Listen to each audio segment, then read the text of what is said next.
What's up? I'm Grizz. Welcome back. More Vinland. This, I think, is the beginning of the end of this series, at least. At least this season. I think we're at the point where we've climaxed, or not necessarily, I wouldn't say climaxed. I think we're about a climax. Like, we're getting close to it.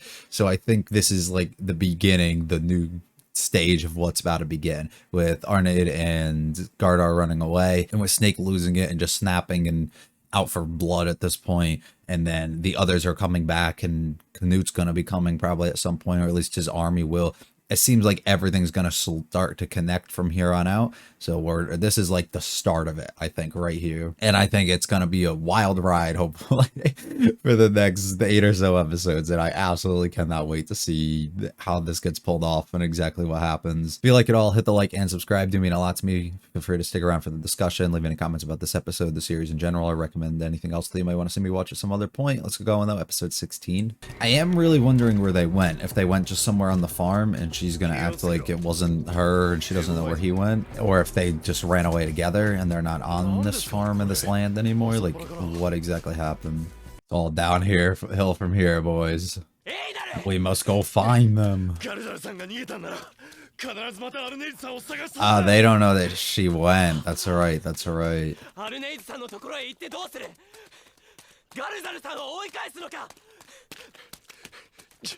He probably doesn't even know. He's just, yeah, full instincts.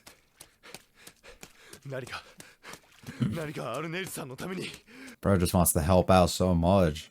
He doesn't even care. He's not the choice. Like, oh, she's here? Is he in there then? There's no way that they didn't just go check and see if she was here though, right? What if she didn't actually help him escape and she just came back? And then he just did it anyways? I doubt it, but... Okay, so she did help him. Can we see the events to that though?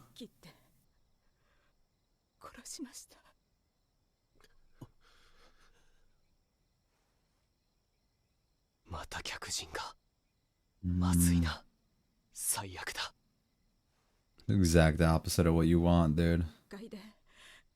Right. Where is he now? There's no way he's still here.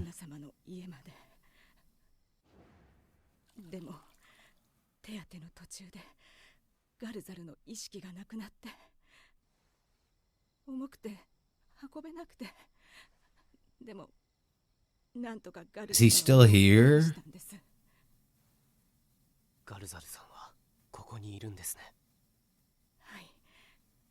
And that's why he just closed his eyes before and he was like, I got nothing to do with it, even though he does. And they just haven't checked the actual place to see if she's hiding him. Yeah, what the fuck?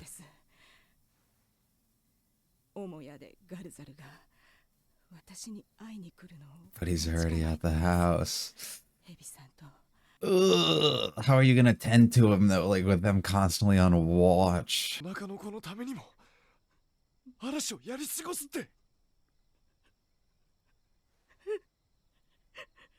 Just happens, dude. Lots of things you could be asking yourself right now. Or the possibility of going back. Yeah. Ugh. Replacing what you lost.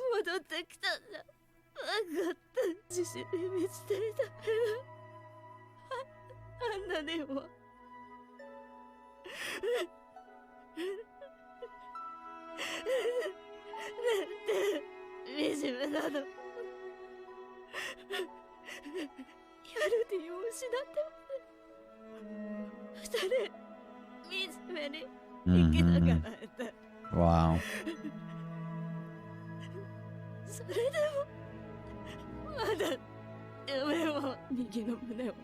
Yeah. She probably can't even do anything to help him right now. Yeah. He might not even be alive right now, and you wouldn't even know. Ugh. What are you gonna do?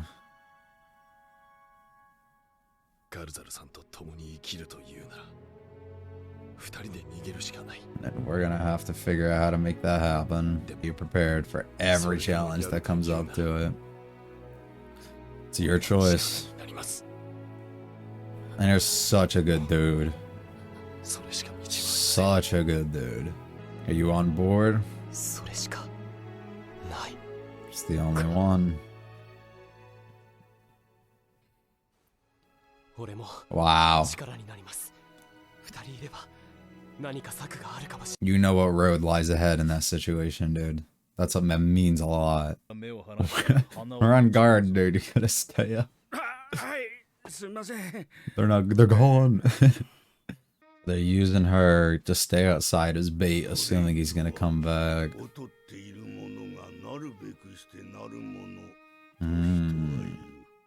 What are you about to drop on us? Is that not what you think? Yeah.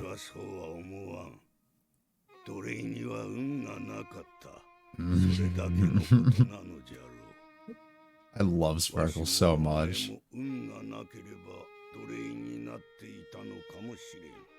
Yeah, it has nothing to do with abilities or anything like that. Just the hand you're dealt.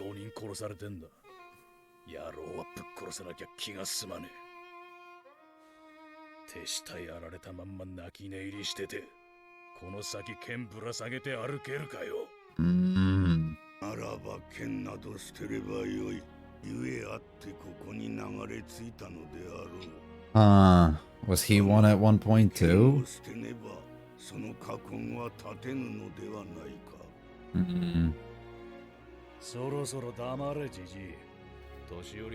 Just shuts him down immediately.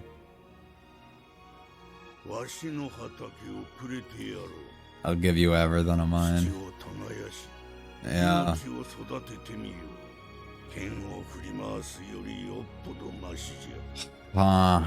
Yeah. Put you on the right track.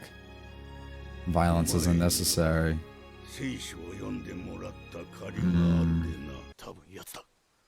They're faking him? Oh no, dude. Alright, it's starting. It's gone. The plan is going in action. Oh, fuck. I know you best prepare yourself for this, dude. Oh, I'm nervous. I don't even know what the plan could begin to be. Is it just to lure them out of the house? So that he can go in, take him, and get out? And he's just gonna try and run away from them? Yeah, okay, I think that's the plan. Fuck. You're putting yourself in a bad spot.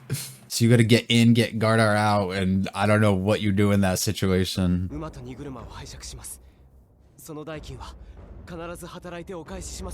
Don't worry about it, just go. Yep, just do what you gotta do. Get me out of here too. Oh. Every moment counts, dude. You gotta get out of here. Oh, shit. This would be a hell of a moment for Cattell and all of them to come back, dude. He's under the bed? Holy fuck. Is he alive?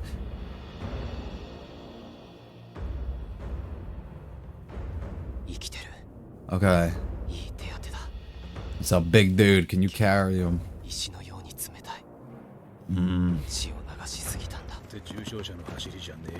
Uh-oh. This ain't him. I'm going back. Is he gonna go back?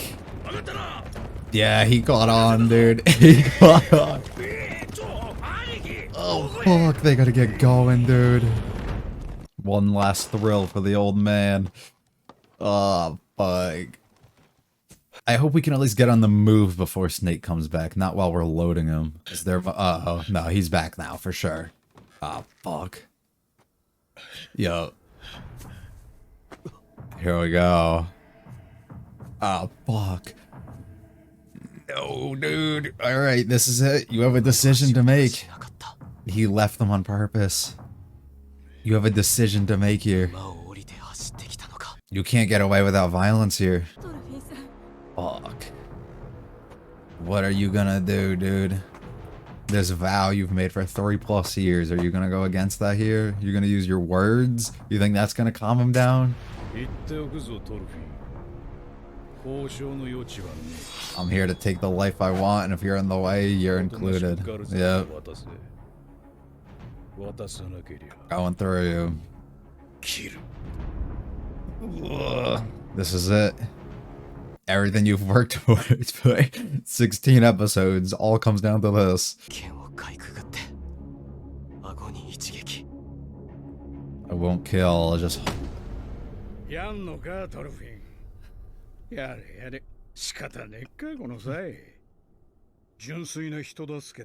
So it's okay. Yeah. And you're not taking the life. Who's to say your reasons is better than his?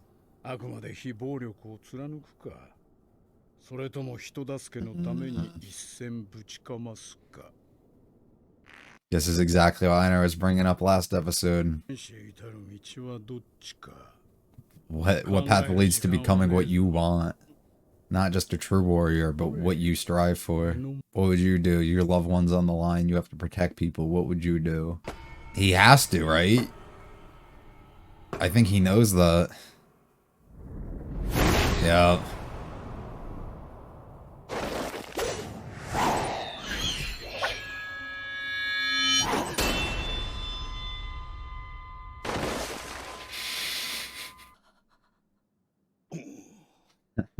They don't know anything about him.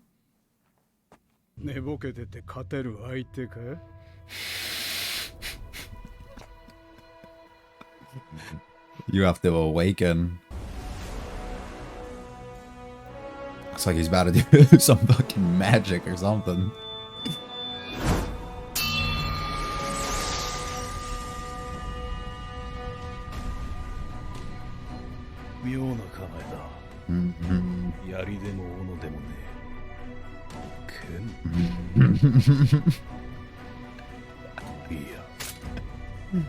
The daggers. Yeah. How different he is. It's the only stance he knows, though.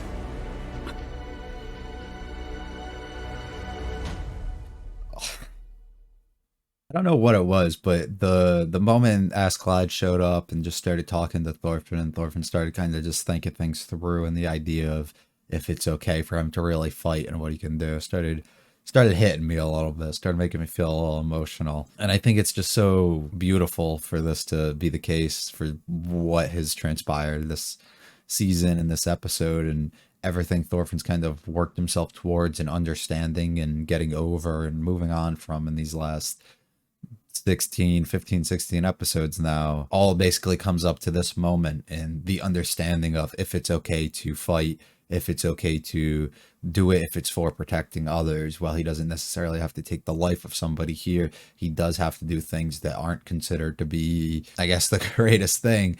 And while Thorfinn might feel like he has reason to try and make other people stop or to fight and stand up for others, and understanding the perspective of where Snake's coming from and the reason why he's doing exactly what he's doing too, everybody has their own reasons and they're in their own situations and have certain, feelings towards what happened and what's transpired throughout their lives and what's led them to this moment ultimately. There's just so much done perfectly about this. Arnid's VA is doing a brilliant job with just her ability to become emotional throughout these scenes. Sometimes when you get characters, especially that have to cry or break down like that, they do it like well enough for this situation, I guess, but it usually just feels out of place still. Like it doesn't, the noises, like the crying sounds that they're making sound just kind of forced, like they don't feel as natural or don't feel like an actual character should, or somebody who going through the situation actually would. There's very few voice actors or actresses in specific shows that I've experienced so far that I think absolutely like nail when it comes to those type of moments. This is one of them, and I think whoever voice actresses is doing an excellent job of that. On top of just the team working on this overall has done a really, really excellent job introducing just the OST and bringing in the music and just picking the exact direct spots. The sound direction is just perfect so far, and they do absolutely everything great to fit the mood of the scene that's going on, to elevate it and get you fully immersed and just make you kind of forget and not realize the other things going on or how long into the show you're going. And it's incredible. It truly is. The team working on this seems very, very passionate and dedicated to the things they're doing, and seem to be the exact correct people to have in this spot working towards what they're doing. And it's great, and I take my hat off to them. They've nailed everything, knocked absolutely everything out of the park so far. We begin our episode, essentially the entire first half of it is simply a conversation between Einar, Thorfinn, and Arnheid about exactly what happened and the fact that Garter escaped. And even though she knows this, we get revealed basically she was the one that helped him. She was the one who, you know, cut his ropes and helped him escape, and a bit of her thought process into the idea behind why she would do that. Essentially stating that she wanted to possibly, if they could take this child that she has in her now and they could run off together and raise this as their own, they could possibly essentially replace their son in a way, even though she doesn't necessarily say it that way, but just start a new life over like this with this kid, and it would be able to return him back to his roots and exactly how he was, and all would be well if they were able to do this, and she could be with the man she loves and not have to do any of, you know, worry about anything else. And those were essentially the thoughts that took over in her split-second decision to set him loose and go on the run. And while he's wounded, she brings him into Sverkel's home because he's too heavy. She can't keep carrying him and bringing him along. Plus, she needs to tend to his wounds, and he could die, especially with this new one that he got, and he's completely bleeding out. So essentially, she wraps him up, makes him all nice. She did as much as she could for him, and Sverkel, we find out, is kind of helping. He's an accomplice to this, and he puts him under his bed and he kind of hides him out. More on Sverkel in a minute, but that's essentially the reasoning like behind the actions and stuff Arnheid did. She ultimately determined that she was going to take this step forward and decide, this is what I want. While I can sit here and probably have a good life, continue on with Cattell and be a mother to his new child and all of this, and I probably wouldn't end up being a slave anymore. You know, I can't, this isn't the life I want to live. This isn't who I want to be. And I'd much rather be with my husband and the person that I still think that he can be, or think that he is, and try and move on from that. In the middle of her vent session, though, Einar basically tells her, I'm going to do everything in my power to help you. If I'm going to let you lead the path that you want, if you want to escape, if you want to be with him, if you want to live that life and that fantasy that you initially just set him loose for, I'll see to that. I'll do everything in my power to help that. If not, we can stay here and all can be well and you can stay alive and raise this new child. But if you do truly want to escape and get out of here and bring him along with you, I'll do everything in my power. A real true test to see where Einar is. And I've seen some people, or like read some things on like Twitter and stuff. They essentially make it out that Einar's kind of like a cuck in a way, or he's just a little like just really down bad for her, doing everything in his power, even though she has a husband and doesn't like look at him that way or doesn't care. But I take it more as he's literally just a very kind-hearted person, and he's somebody who can understand the struggles of other people going through the same thing that he is. Well, he's a slave as well, and understand that it's not good to have people taken from you. He lost his entire family as well, and so is she now, basically, or she would essentially lose her entire family in this situation. So if he can look at it in his power that I'm still alive, I'm still here, I'm in a position, I feel like I can help or I can do something, I should absolutely take that opportunity and do everything I can. And I think that's just a test to show exactly how he is as a character and a person. And I don't see anything wrong with what he's doing. Now, it's very dangerous, and it's not the smartest thing at all for them to do, right? If he wants to stay alive and he just felt like he owed it to himself to just stay alive and not put himself in harm's way like that, he can do that, but he'll never be free. He'll never really get to experience or do things that he feels are right and put himself in those positions if he doesn't take action and charge here. And he finally sets himself up again, which he's told her for episodes now, but he tells her again, I will help you and I'll do this. And for the first time, despite him pleading and trying to get him on his side the entire past couple episodes, Thorfinn speaks up for himself and offers help. A big test to show where he's at mentally and his feelings towards others and the things that he wants to move on from. To talk with Einar a few episodes ago about creating a place basically for all these people to live, and all these people to go without violence and without war and all of this. It's an interesting thing to see because he's kind of going against this in a way here, because he understands in this moment when he makes this decision, he fully understands, I absolutely cannot get away with this without violence in some sort of way. I have to go back on the things that I've said if I want to do this. But at the end of the day, if you feel what is right is exactly what you want to do, and the thing that will lead to peace within the future at some point involves you maybe having to break that promise right now or go against that in some sort of way now, in order to help others and put other people in that in a good position, you might have to break that. And he agrees to help, and they start to form a plan around what exactly they're going to do. This plan essentially entails Einar faking who he is, faking his guard behind like a tree, kind of hiding out in the distance. And once he gets spotted and they send all the men after him on a hunt for him, Thorfinn swoops in, takes Gardar, and gets out of there with Arnheid and do whatever they can by borrowing stuff from Sverkel, which is honestly the smartest plan I think that they could have did. I don't really know another play that could have worked here unless they literally just didn't help her. But in order for this to work, I honestly think that's the smartest plan that could work. The only thing that held them back was the fact that he had to have this long discussion with Sverkel before he went. They could have probably gotten out of there if that didn't happen, but it is what it is, and they did absolutely everything that they can here. The talk with Sverkel and Snake is fascinating too, for the idea that we get to really see into Sverkel's mind about how he doesn't feel like slaves are below them. And we've known this for episodes now, that he kind of just thinks, you do good work, I reward you by giving you things that you want. You know, I'll do good work if I want something, hopefully you reward me in the same way. Nobody's really above or below anybody, but some people have certain things that others don't. So you just make a fair trade and you work together like that.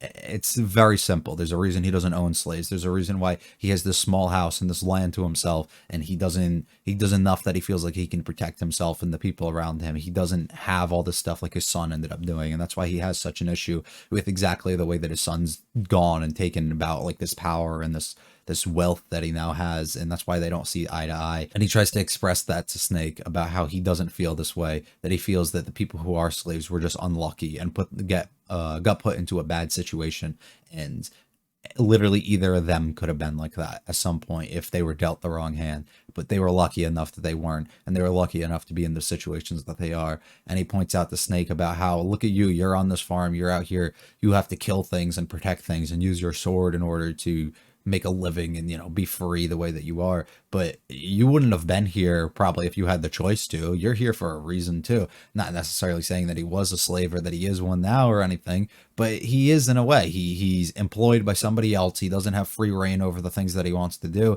and it is what it is. I mean, he offers a service for somebody else in exchange for monetary value, which is exactly, you know, kind of what Sverkel's preaching in a way. But why put yourself in these situations and why do stuff like that when you can have such a more peaceful and better life if you just take over a farm? And that's where we get Sverkel to see that he offers literally everything up for him. He tells Snake, I'm going to die soon and you can have everything of mine, basically. And that's essentially what I owe you, is for all the help that you've given me over the years and the things that you've done, reading the Bible to me, whatever. He goes, I'll leave it all to you, just because we know about the relationship he has with his father, and he wants to probably lend this land off to somebody that he cares for and he understands might not be able to be just like his son was, which this honestly gives me hope that if things somehow end out well, I don't think they will, but if somehow everything on this farm ends out well and Catel's still in charge afterwards and all is well and Einar's still alive and Thorfinn's still alive and all of this stuff goes down,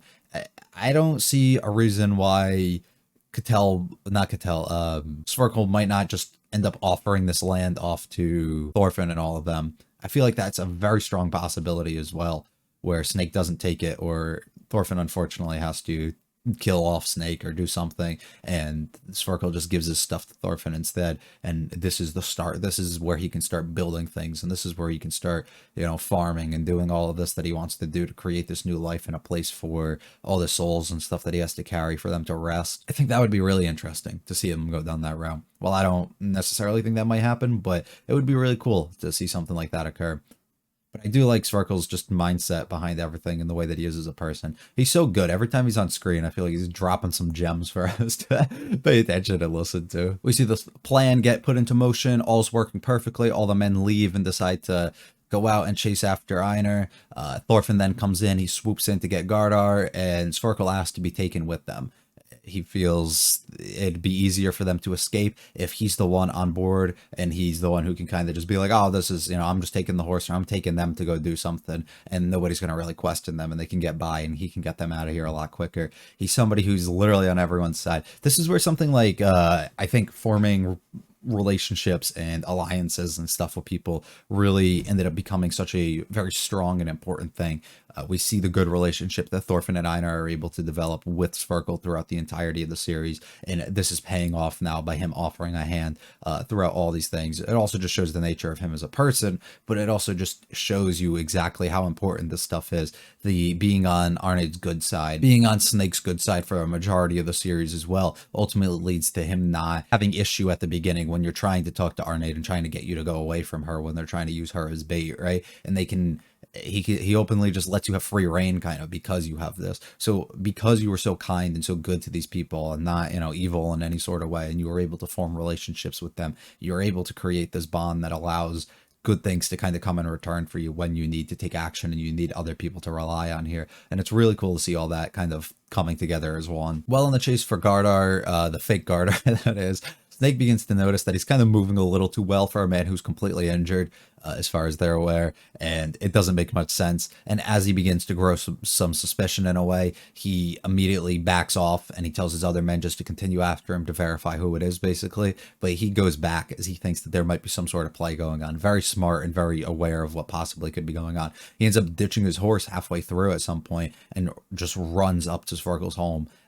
I'm assuming this is essentially just so it doesn't make any noise, so there is no horse noise or anything that kind of leads them to be like, shit, I gotta get out of here if they're trying to like do something. And it works out perfectly as he pulls up on Thorfinn, who's loading up the cart with Gardar and Arne and Svarkol and everybody. From here, he essentially tells Thorfinn he's got to back off and let him take out the man that he needs to. That's his entire goal here, was to kill Gardar, or at least held him captive for whatever he wants to do with them, right? And if you get in his way, if you disrupt the things I'm attempting to do, if you bother me, I'll kill you. You need to get out of my way in order for me to accomplish what I need to.